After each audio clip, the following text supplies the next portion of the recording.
What's up, guys? Welcome back to my channel. This is my podcast. I'm with a really special guest, a good friend of mine who I've been working with for a long time. His name is Gerard Texan.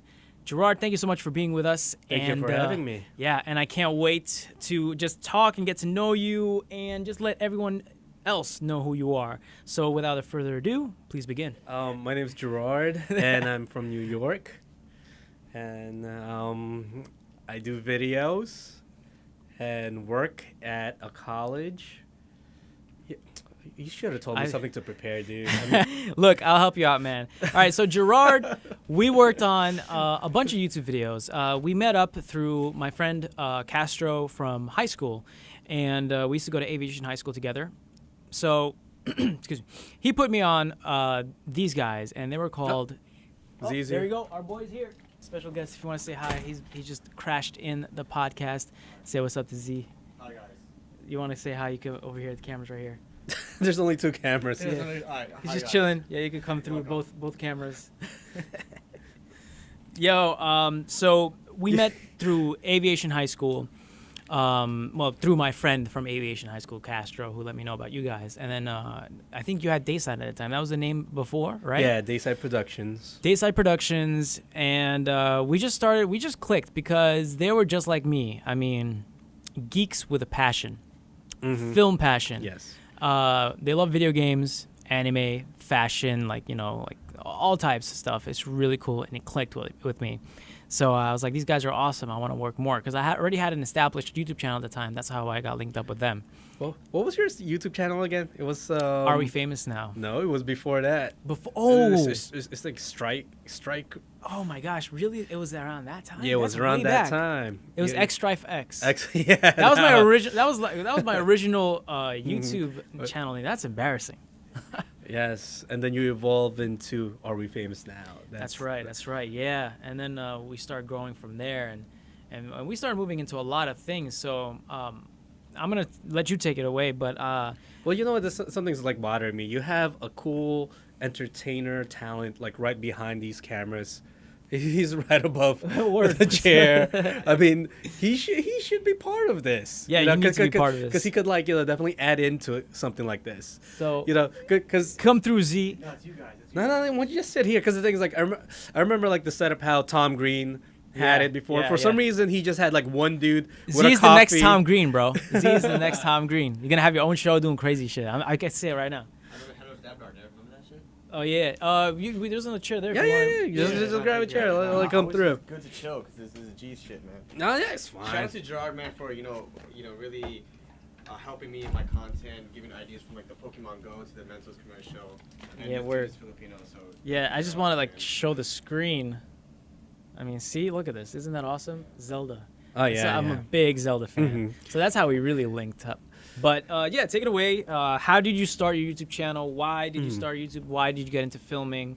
And it's like we share so many similarities. Like we are also big Jackie Chan fans, and we haven't seen each other in a long time. And when did we meet? During a Jackie Chan meetup. Yes, that is crazy. Okay, so you know what? Let me rewind and go back to when I started. Before, I was just a weeb. You guys know what a weeb is, right? Mm-hmm. Like an anime dude that's crazy into anime and stuff. And back in the days, me and my friends just did a bunch of like crazy gangsters versus ninjas thing. So if you guys check out RDC One World right now, we're the first one who actually did all those anime and gangster in one shot. Oh, the mashup. Yeah. So we did that back in the days, and we liked it to the point where it's like, I kind of want to take this seriously.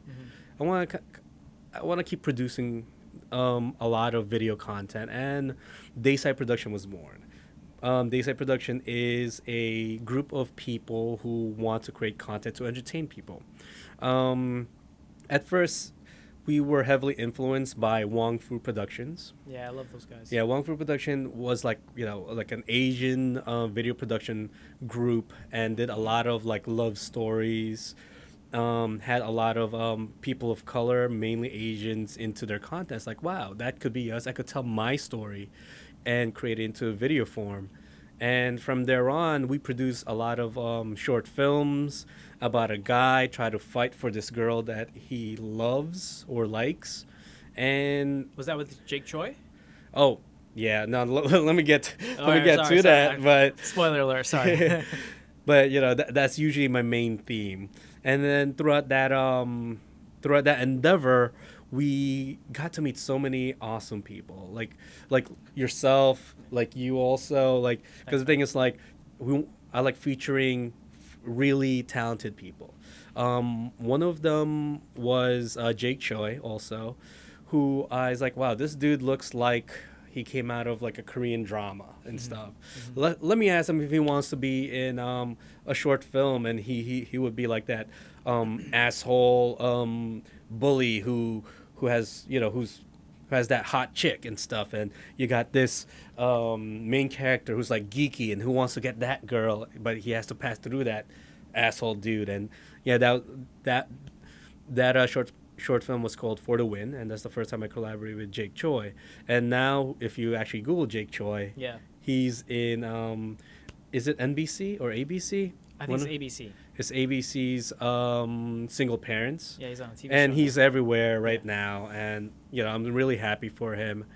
But just the fact that, like, a lot of talent that I linked up with has become super super famous, just like yourself and Thanks, you. man. Thank you, bro. And the thing is, like, I like working with like so many creative people because it kind of pushes me to produce more stronger content, as well as it just keeps me into place that, like, this is something that I want to do for like a long time. That's awesome, man. I feel like you got that touch, I that was gonna magic say the touch, same thing, right? bro. Yeah, Like the touch. anybody who meets you just blows up. You know? So if you guys want to meet him, paid $25 per entry.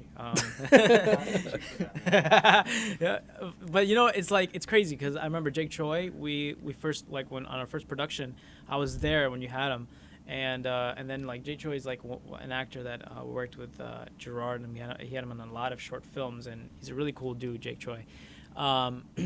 He was his first, like, almost like big hit was being on the commercial, the Best Buy commercial during the Super Bowl. The Super Bowl commercial. Yeah. That was badass. And then now finally he's on a TV show, which is cool because I remember, like, he was really pushing, man. He had he was grinding, and he was like pushing, and he's like he went above his, like, his age, and he was worrying about his age and stuff, but he didn't give up and he kept going. But prior to that Super Bowl commercial, he was part of another Super Bowl commercial that was never aired. Oh, really? I didn't know that. This was the Doritos Oh, commercial that's that we did with him. That's right. The one that we did together. That's right. That one's super viral though. Yeah, that was Triple D's Doritos, and Karim was there, Jake was there. That was like one of my first viral video. It has 1.2 million views currently, but that was it was hilarious. It's just hilarious because the year after he actually got a Super Bowl commercial. That's so cool, man. That's awesome, and that's like a little bit of what Gerard really put us through on working. And then we fast forward a little bit, and then we've started to work on, and then you had this great opportunity for us. Tell us about that, because of you, because of Gerard, I was able to work with Ryan Higa and meet Ryan Higa and talk to Ryan Higa and have him follow me on Twitter. So shout out to Ryan Higa, one of the greatest creators on the platform. He's just great. Tell us how that happened. Okay, so I think Ryan Higa tweeted something that he's doing like a reality TV show, but for YouTube creators. I was like, we're YouTube creators. Let me get a bunch of talented people from New York, and let's be New Yorkers in this show, because it's in LA. It's like, man, but we got to figure out like flight tickets or whatever. But I didn't care about that. It's just like, what?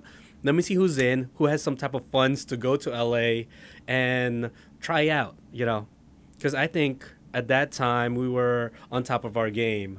Like, I think you were doing a lot of great skit that was going viral. I was doing a lot of awesome skits that was going viral also. It's like, what? Let's just work together and then grab, I think it was Sean.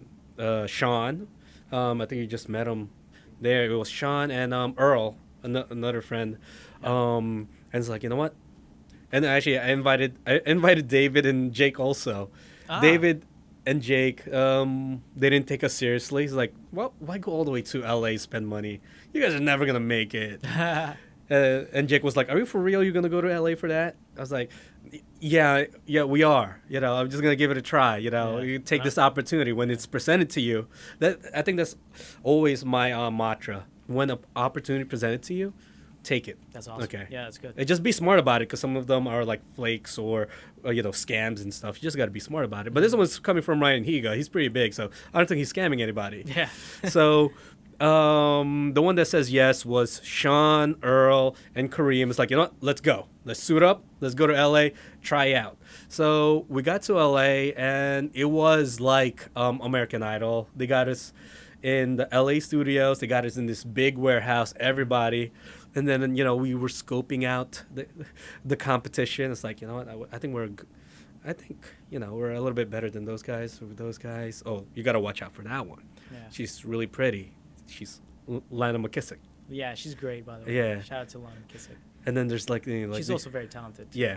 Then she was playing guitar with those two brothers over there. Yeah, The two the brothers. Funk brothers, right? No, what Funk brothers? Fu brothers. The Fu brothers. Yes. Yeah. The Fu brothers. But then beside them, opposite side of them was these two Caucasian kids. Wasn't that kids? They're like older male and stuff. Yeah. They're the Rydell brothers. The Rydell brothers. I was like, man. wow, these. They I are think beasts. those guys right there, like that little crew, was like our competition. Yeah, the you know, creme de la creme. Everybody else, they were like there just to have fun, just to meet celebrities. We're there serious because we want to be at least to be the top 10, That's to right. be on the show, Mm-hmm.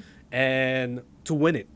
So we came in with a competitive mindset, because the thing is, we don't want to waste that much money. It's a lot of money, Yeah. especially I was still a college kid. I think everybody was a college kid Yeah, that time. I was still in college, yeah. Yeah, I think how much was the plane ride there? It was like all of a sudden too, so it's like $600 Yeah. plus a hotel every single day you're on that show. Mm-hmm. So it was a lot of money. We needed to stay there as long as we can and try to get the most benefit out of it. Yeah. It was pretty crazy. They didn't pay for anything. They didn't pay for anything. So, I mean, even, like he just like talked about the intro. You didn't talk about the fact that we busted through, and what was the director's name? He really liked us. Andy Finkman. Yes, awesome dude. He loved us, and he's like, okay. They started counting down the people, bro, and then we were the top 10. They put us in the top 10 But the thing is, And it kept moving why? from there. Here's the question though: why were we top 10? because you managed to choose a smart move, which people still to this day think is real. Yeah. But it wasn't. We decided to play the evil guys, the bad guys. Well, we didn't really play the evil guy. We just wanted to be the loud. The loud, obnoxious, competitive guys. Yeah. Yeah. But, like at the same time, we were really competitive because we didn't want to waste our money. That's true, yeah. But at the same time, if we didn't become loud, or if we just just be like, We came in with a lot of energy. or if we're just humble and like, okay, well, we try our best, yeah, No. be quiet. I don't think we would have made the top That's so 10. true. That's so You true. know? I don't think either. So during that time I said, like, you know what, let's try to be hyped up, times 10. Let's be like the ugly version of New York, the one that everybody hates. The thing's like, I think it was a fine idea because we made the top 10 regardless. Not only the top 10, we made the top 5. The top 5, yeah. We got to the top so 5. so throughout that thing, like, the things, we were loud. The thing is, like, a lot of the personality got it, that it was a front for the camera, because every single time the camera wasn't on, we were like all buddies. Yeah, and we were cool behind the camera. Yeah. You're cool, and then the camera turns on. It's like, yo, we gotta be mad loud. Yeah. we gotta be mad loud and try to make it our scene or something, because I know for a fact there was like this one super hot dude, Justin James Hughes. Yeah. Great guy. Yeah, that guy has abs for days. He's like the boy next door. He looks really good. Like, I know the camera is gonna be up on his face all the time. Yeah. And then you got Lana, who's so cute. It's all there, And I feel like at that point our content was mediocre compared to the Rydell brothers, because they were really real filmmakers, professional filmmakers. So the only thing that could make us stand out is our New York, because none of them are from New York. So we got to be real, we got to be loud, and we got to make a name for ourselves. And at the end of the day, we made a name for ourselves. We showcased our filmmaking talents, as well as your acting and Sean's editing and Earl's likableness in front of the camera. But our first challenge was the infamous challenge that set us, I think, everybody started talking, and I think that's the time when I didn't want to be a bad guy. I just wanted to be loud. Yeah. But the one that set us off was the first challenge, where we kind of made this mediocre skit about, I'm fighting you, and all of a sudden I jumped on the table. And we broke their table. The funny thing is, I jumped the table once. It didn't break. Yeah. But then on action, I jumped on it, and it broke the table. Yeah. And I was like, holy crap, I think we're in big trouble. But then I'm looking at the table. It's like, it's shallow. It was an IKEA table. It's an IKEA table, shallow. Yeah. It's like, they told us not to worry about it afterwards. They're like, Yeah, just so- be careful next time. You're lucky it's only like a $20 table. yeah. That's what the one of the producers said. But then the director came in. He started laughing like, oh no, Let's you redo guys it. gonna get it. Yeah. And then he goes back out the door. The camera starts recording, and then his face just turns like 180 and start yelling at us. What happened here? Yeah. What happened here? You're gonna pay for that table. And we're like, I was freaking out, bro. yeah, like the thing is, that's the time we're still new and fresh To the fucking reality world. Yeah. Exactly. Yeah, it So was a fucking crazy reality show. yeah, so You want to bring it up on the TV and let them see a quick episode of No. the one when we broke the table? We'll probably just do it in like when you're editing it, but Yeah. I don't want to relive it Yeah, because that's the big 180 of the whole thing, and that's the time Yeah. when I knew that, especially Andy Fickman, a great director, he directed Paul, Rock. The Rock in Tooth Fairy. Is it Tooth Fairy? Yeah. Yeah, Tooth Fairy and Paul Blart Mall Cop and stuff. He was laughing. He was just like chilling with us, and all of a sudden he just started yelling at us and stuff about this table, this cheap table that we broke. And tell us to pay for it. I said, I'll pay for it, even though I'm a broke college kid. You stepped up. You stepped up. Yeah, stuff. I was like, and it was the camera cuts and goes, yeah, don't worry about table. We're good. Let's go to James. Let's go to Justin James Hughes. Yeah. Thing. It was cool though. But it was the most talked about moment, and then we became a meme. Yeah. Like the table, it became like a meme on during that time, and then everybody wanted to know what's happening next with us. What's happening with us? They didn't care what we were creating. They just wanted to see the drama we would create next. Yeah. And the producers started seeing that. They started catching on that, and they started really creating and working around that. Exactly. And they even like even when the season was finished, like for season 2, they tried to bring something back too. They were asking about. I remember we didn't come together as a group, and they were like, "Where's Dayside? Is Dayside coming?" And I'm like, "Oh no, they decided not to come this year," because they wanted something crazy, because they knew that we were gonna bring entertainment. Exactly. I could tell a lot more, like for each episode, what happened and what, something, but like I don't think we have enough time. But the thing is, like, throughout that time, I think that's the time when like a lot of things turned around. I think Sean wanted to do his thing. Earl wants to do his thing. I think you were blowing up. And yeah, stuff. I actually had more subscribers than most of the team there. Yeah, exactly. Which was crazy. And then that show just made me even go further beyond. Yeah, but the thing about that is that's the time when I experienced a lot of the internet bullying and stuff. Yeah. Because I know for a fact that it was a front to stand out, but like this whole TV show created such a bad image of the group, but especially for me, because the thing's like I kind of want to step up and like try to get all the heat. Because for me, like in my head, like bad press is good press, So it is. So, but the thing is, like, yeah, I got a lot of like good views. I have some subscribers and stuff, but then at the same time, there was a lot more haters that came into my channel to kind of like held down some of my future skits. So I was like, man, that kind of sucks.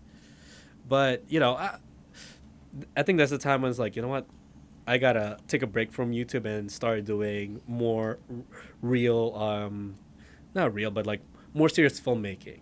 Take it seriously, yeah. Yeah, so that's the time when I finished up my bachelor's degree in media studies at Hunter College, and started entering film festivals and things like that. And then, later on decided to get my master's degree in a film, and started to do a little bit more serious thing. But at the same time, it's still fun to do YouTube videos.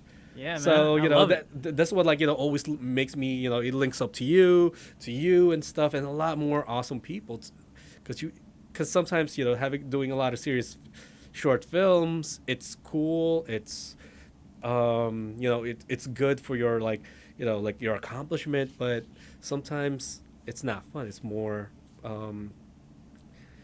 stressful sometimes. So YouTube allows me to create a lot, kind of like this one. You're creating something, right? Yeah. But it's almost hanging out.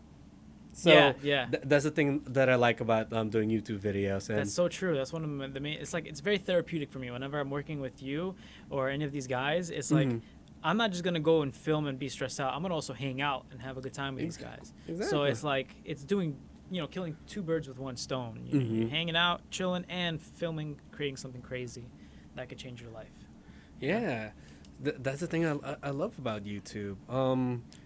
Aside from that, every single time, because the thing's for me, I could never get a niche in a way, try to get a certain type of audience, because my content is all about either serious filmmaking, and then you got anime stuff, video game stuff, and then just silly stuff, So I couldn't grasp that, but for some reason, some of my videos were still getting viral, and I'm just getting a couple of YouTube checks here and there. It's it just keeps me pulling me back to YouTube all the time. This year I'm not gonna do YouTube. I'm just gonna focus on serious filmmaking.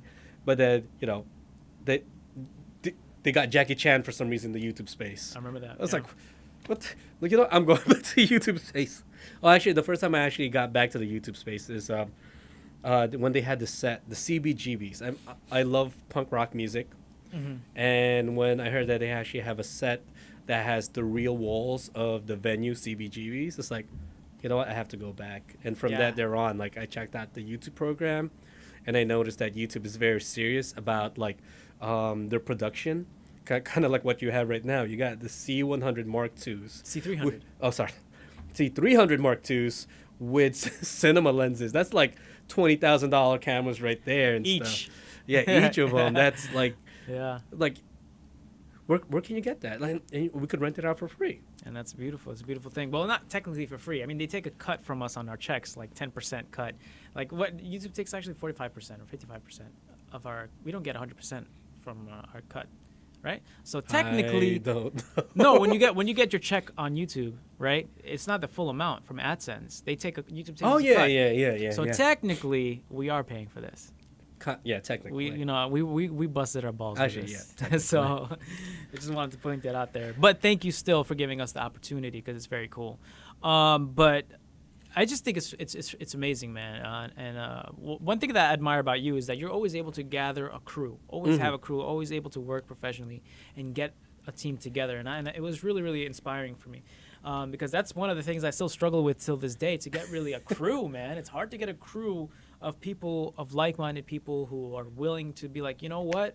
I'm down. I'm down to just be the mic guy. I'm down to just be this guy, because I want to make this piece happen. I want to make this art happen. It's really rare, but it's when we find, the cool people that are down to do this stuff and create, it's awesome. Because, I always tell my friends, bro, I set up there's this thing that a lot of people were hitting me up to create a show off of, and it was called a dollar for your story, New York dollar stories. Yeah, right? yeah. So I set up in Union Square, sit on a table, and then I tell people that I'm going to give them $1 for their story. So whatever it is they want to talk about, they could talk about it, and we'll give them $1.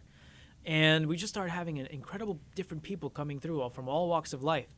And when we started doing that, the team I had, and this is no negativity. I love them. Thank you so much for still recording it. They weren't passionate about it. One guy was holding the camera, and he was literally just not even paying attention to the thing. And I was like, yo, bro, you got to keep the camera on them. They would get tired, and they're like, oh, we don't want to do it anymore. Can we just go home? I'm like, no, let's keep going. Let's keep going recording. I was like, I know I'm kind of a beast when it comes to that, but I saw the vision. They didn't see the vision. And then when I released that, the very first one went super viral, 3 million. got hit up by so many people like, Karim, let's make it into a show. We'll sponsor it. And I didn't know what the fuck to do. I didn't know. Like, I was like, no, I'll just keep it on YouTube. I don't know really what to do. Like, I had people like from Liquid Social hitting me up, and they wanted to make a show out of that.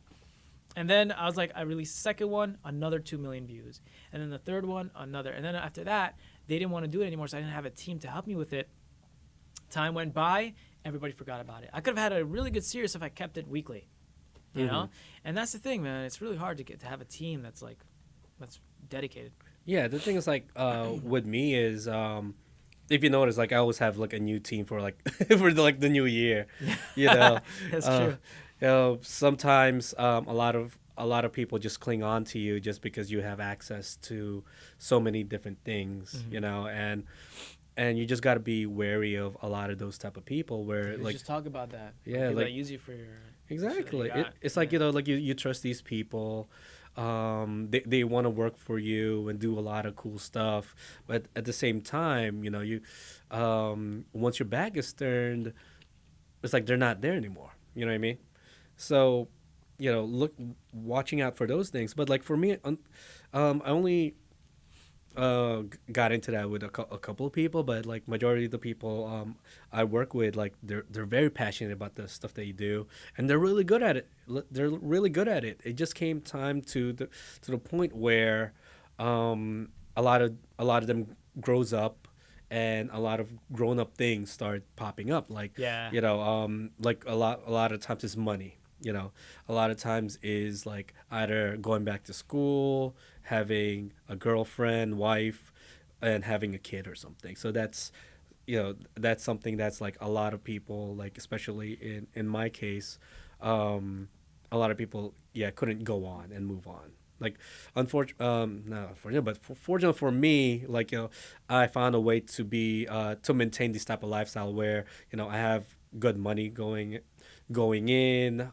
I could finance my own work, and sometimes finance other people's work, and sometimes you know, just keep going. Whereas like other people, they still need to find that means of ways of getting money and getting by, especially in New York. New York, it ain't easy because it's, you know, true. Rent is high, all time high, New York is so expensive. Yeah. And when you live at the day like today, especially when like fashion and clothing is like the top priority of these kids nowadays, it's tough to keep up with media. You know, it's really tough.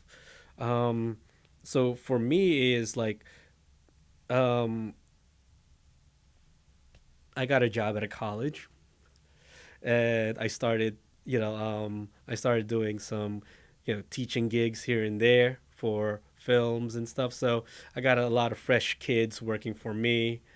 And their enthusiasm is super high, and they work hard. Maybe their skills might still be, you know, mediocre, but you know, they try their hardest to be to produce an awesome project. And that's how I usually manage.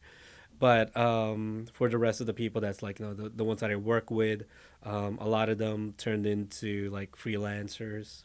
A lot of them try to break into Hollywood, and a lot of them tried their own to do YouTube.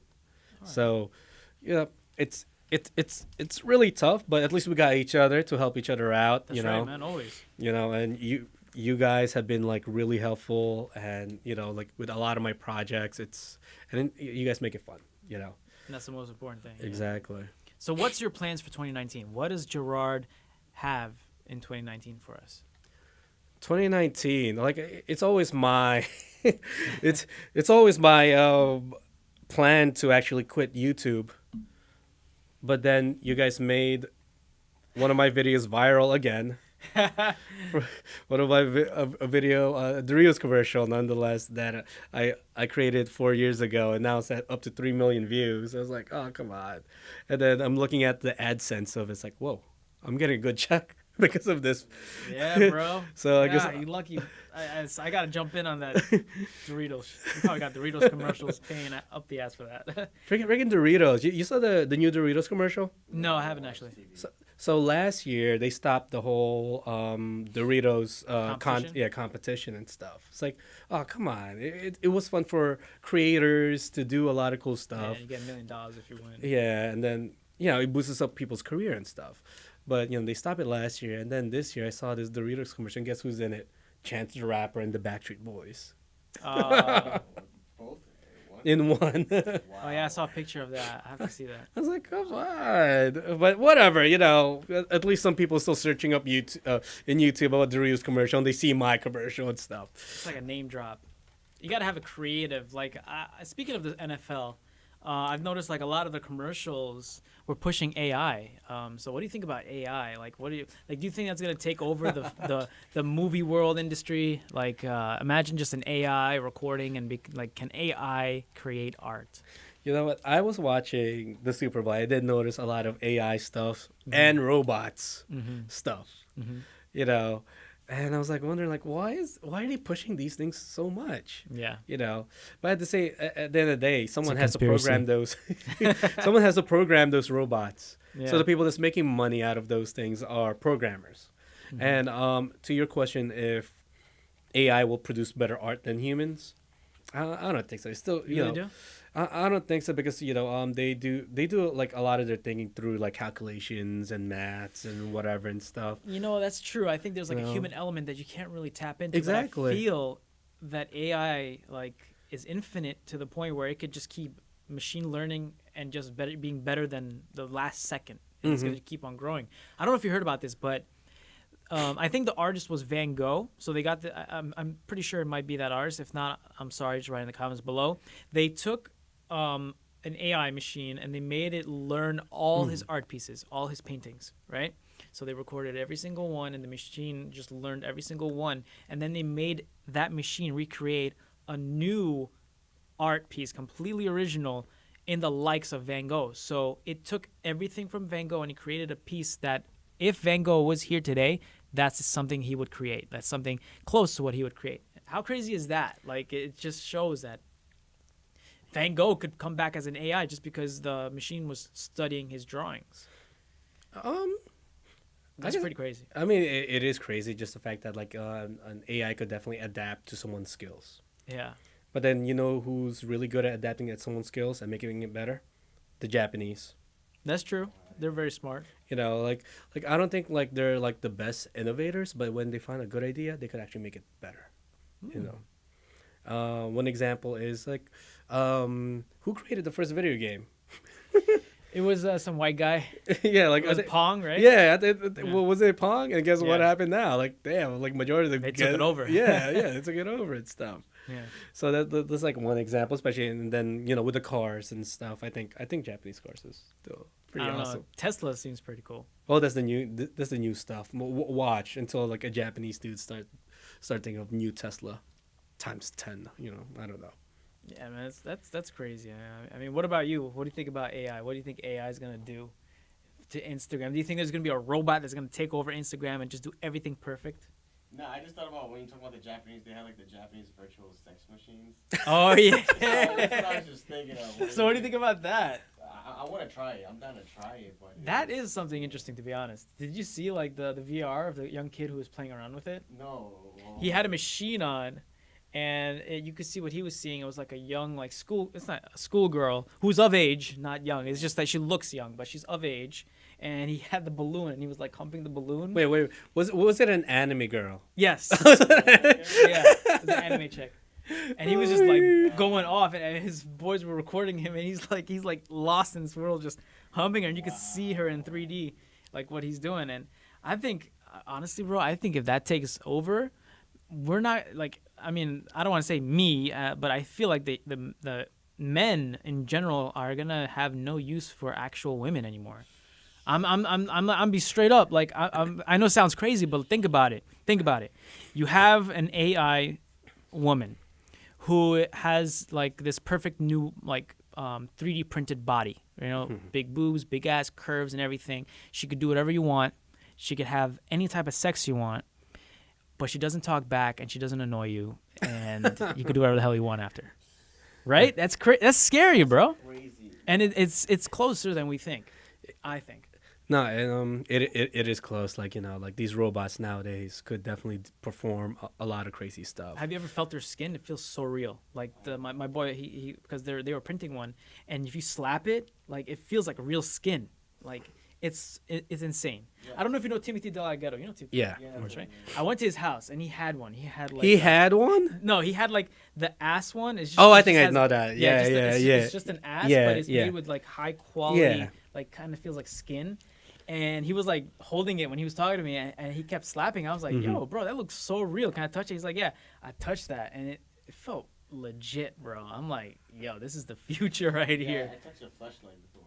Yeah, it's pretty similar. My boy's flashlight. Why would you Yeah. touch your boy's flashlight? my That's God. disgusting. Was it God. still wet? Yeah, he goes like, he That's was selling on Craigslist, only used 3 times, only used once.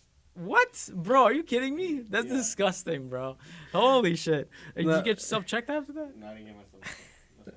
That's alright. That's disgusting. No, I remember like one 4th of July party. I think the lights turned off and we were looking for a flashlight. One of my brother went to my friend's closet and it's like, oh, let me grab this. This one feels like a flashlight, but then it's kind of wet on top. Oh my! The lights turns on. That is. It's actually a awkward. flashlight. Oh my god. Puts it back, washed his hand, and told us everything. And then we all kind of make fun of this one dude in Oh my our God, circle. that's like a skit in itself, right there, man. Yeah, it's disgusting but funny at the same time. Yeah.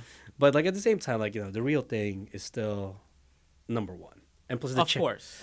And of course, like it never comes easy. Sometimes like a lot of guys or fewer guys nowadays likes the challenge Yeah. of like just try wooing a girl. Sometimes I actually like doing that actually. Sometimes like going on That's very dates, true. Very connecting with someone. Mm-hmm. For some people they just want to get into it. And that's Yeah. those are the type of people that these sex robots and VR and AR world is all about. But for like I think there's still a good amount of people out there that's like really into the whole human connection thing. I don't know. I'm just a romantic, I guess. No, you no, know? no. You just mini blew my mind. Like, Yeah. because what you said is completely true. Like guys like us, we like to be competitive, Uh-huh. and we want to go for the girl that's not easy to get. Like we want to prove to ourselves and everyone around us, like, yo, I could get that, right? But with robots and everything, and she easily You already says, got it. yes, you already got it. You just need I money. I feel like that's for the losers who can't really get it. You know what I mean? Like for the losers are gonna go for the AI. No. Right? Don't tell them that they're losers. Wait, no, we're all losers. No, it's okay. It's for the people that just doesn't want to do the work.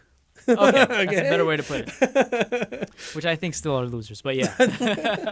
No, sometimes you just want to get at it. Yeah. Maybe yeah. I might try out one of those things. Just I'm- because I'm not gonna because lie. I'm feeling lazy.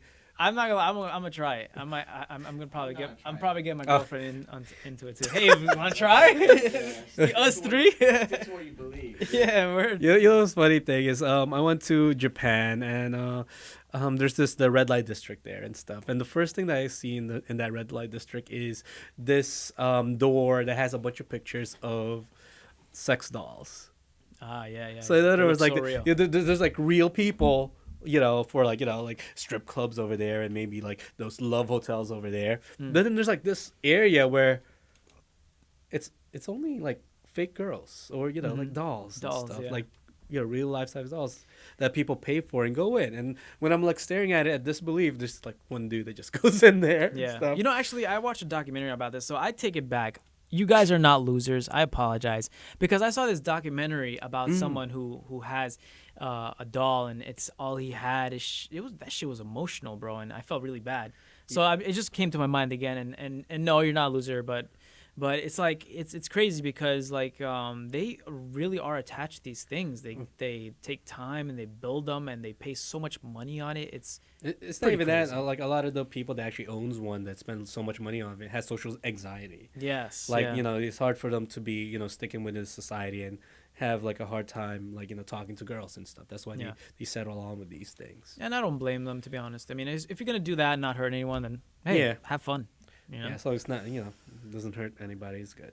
Yeah, that's good, man. This was fun. I want to actually ask you a couple more questions. Sure. Like, basically, and if you want to answer this too, that'd be awesome. Like, something to motivate people. Like what do you have that that you could say that could motivate people out there? Because we're now like we're beyond the threshold, whether it's age or experience, where maybe someone watching right now is like they wanna get that little push. Like what's something motivation that you could say, and then after you could join in. The thing is like, I could be like fake and say, go for it, reach for that star and stuff. It's hard. It's gonna be hard. It's gonna be a hard work. It's gonna be a hard road. My motivation is, learn how to work really, really hard. Yeah. Once you work really, really hard and just keep at it, everything comes easy. Like for me, I'm still working hard. I'm still grinding. Like even at a certain level, I noticed that even like Hollywood stars, you see them on TV. They still audition. They still audition with like average Joes, and sometimes they lose. I couldn't believe that. They lose auditions with average Joes. They still hustle. That's the thing. So for me, so anybody out there, definitely just keep hustling, keep doing it, and remember to keep it fun. Because once the fun is out, that passion is gone. That's my take on it. Cool. One project that you're working on right now that's gonna come out so they could see. The project that's I'm working right now for 2019 is Hype Beast Man. It's a vigilante who helps out kids from getting robbed from their sneakers. So watch out for that. It's a web series. Yeah. Right. I'm actually really looking forward to that. Cool. Z, join in right there. Give us a little. Get yourself in the camera a little bit. I mean, that shit, thank you. Yeah, bro. I feel Give us honored some to motivation. Just rub your cock on the mic, and that's all we need, really. Don't you have a lot of kids viewers? Nah, this is rated No, R this when is I'm the here, late night man. version. It's the late night version. Nah, just The G give us some version. motivation, man. And believe me, there's kids out there who know a lot more than. Oh, yeah. Yeah. Motivation. I'll say, so whatever crazy idea you have in your mind and you think it's like the worst freaking idea, you should just go with it. Just go with it. Believe in yourself, because once you believe in yourself, other people's going to start believing in you. And it's just going to work out. No matter how much, hate you're going to get towards that idea, you just got to just like block that off because it's all an illusion and just keep pushing straight. So Yeah, I like that, man. I Yeah, like man. that. And I'm gonna say it too, like a little tidbit of motivation. I feel like if you want to do something, do it. Don't just like Z was saying and Jar. Just it's a lot of hard work, but do it. Just start. That's the hardest part. Just starting something. And once you do it, finish it, because I know a lot of people out there is like, oh, this is not perfect. No, that's not right. That's not right. No. The other one will be better. No, just put it out there. Just whatever it is, put the idea out there, because you will be surprised how that will do. It will go beyond your expectations, because there's things that I was like, oh, man, I don't know about this video. I don't really like it. I don't like this idea. But they told me, my friends would tell me, just post it, bro. Just post it and go to the next thing. I post it, and it does better than the thing I thought was going to do good. So it's like, you never know. So the best thing is just keep doing, keep working, keep posting. And that's pretty much. Yeah, go ahead. One more to add is especially to keep you going, get a bunch of friends to believe in you. Yeah, like people who believe in you. Yeah, that's right. I like that. Yeah, and people that pushes you to your boundaries and stuff. Because the thing's like, sometimes going at it alone, it's really discouraging and stuff, or it's kind of lonely. Yeah, or daunting. Yeah, but when you have like a lot of creatives, people who makes moves, people who hustles with you, it's easier and it's more motivating than just doing it by yourself. That's true. That's so true. That's very true. And keep at it. And if you guys want to let us see what you're doing, write in the comments below. We might check it out. You never know. All right, so thank you so much for being here, guys, and thanks for dropping in, Z, and coming through. That's really cool. And thank you, Gerard, for being our guest today. I think it's really cool. I can't wait for the viewers to see what we have coming up this year. There's nothing better than just doing what you love, and this is what we love. This is why we're all gathered in this room today, just to talk about entertainment and stuff we love doing and making, and creating things that will be here long before we are gone. That's the most important thing. So if you guys enjoyed this, remember to hit that like button, subscribe, and turn on that notification bell, and write in the comments below who would you like to see next as our guest. And if you want to check out Gerard, what's your socials? It's youtube.com/dayside TV, and the rest you could check out on the description box. Okay, and I'll put it down there. Thanks, guys. I will see you soon. Peace. Actually, What's up? I don't think these things are gonna get views. You know what? You know what is gonna get views? What? If you start We need boobs and ass. That's what we need. Show my ass. Don't even make me start. But we need female boobs and ass. That's what's Yes. gonna get us views, bro. But the other type of views, you need beef with like a big YouTuber. You need to start Beef? calling out. I know you're right, man. It's a lot of this drama. So I'm gonna call out somebody right now. Who should I call out? I don't know.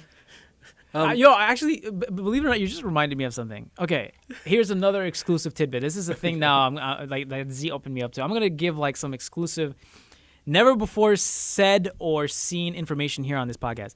You know Timothy DeLaGhetto, right? Yeah. I talked to him, and I actually DM'd him on Twitter. He's a really cool guy, and he's mad chill, right? I was like, bro, let's make some fake beef. Can I fake beef with you, right? Oh, Like, I wanted to man. fake beef with him because he's such a great rapper. So I was like, bro, look. All right, I laid it out for him. I was like, yo, I'm going to make a rap diss, like this was like when they were popping the diss tracks. I was like, I'm gonna make a diss track and I'm gonna diss you, like, but I want you to come hard because I'm not really like a good rapper. But after that, I want you to come hard and just kill it, okay? Because like it's gonna be funny. Like he demolishes me and stuff because I'm down. I love that self-deprecated comedy. And he was laughing. He's like, yo, I like the idea, and then he's like, but nah. I was like, why? He's like, yo, you're a nice guy. You're too nice, man. People are gonna hate me for it. I was like, fuck, because like it's true because a lot of my content was like peaceful and loving. So out of the blue, if I do that, so I gotta give him ups for that. He's not really into that beef stuff. So I'm just gonna call him out anyway.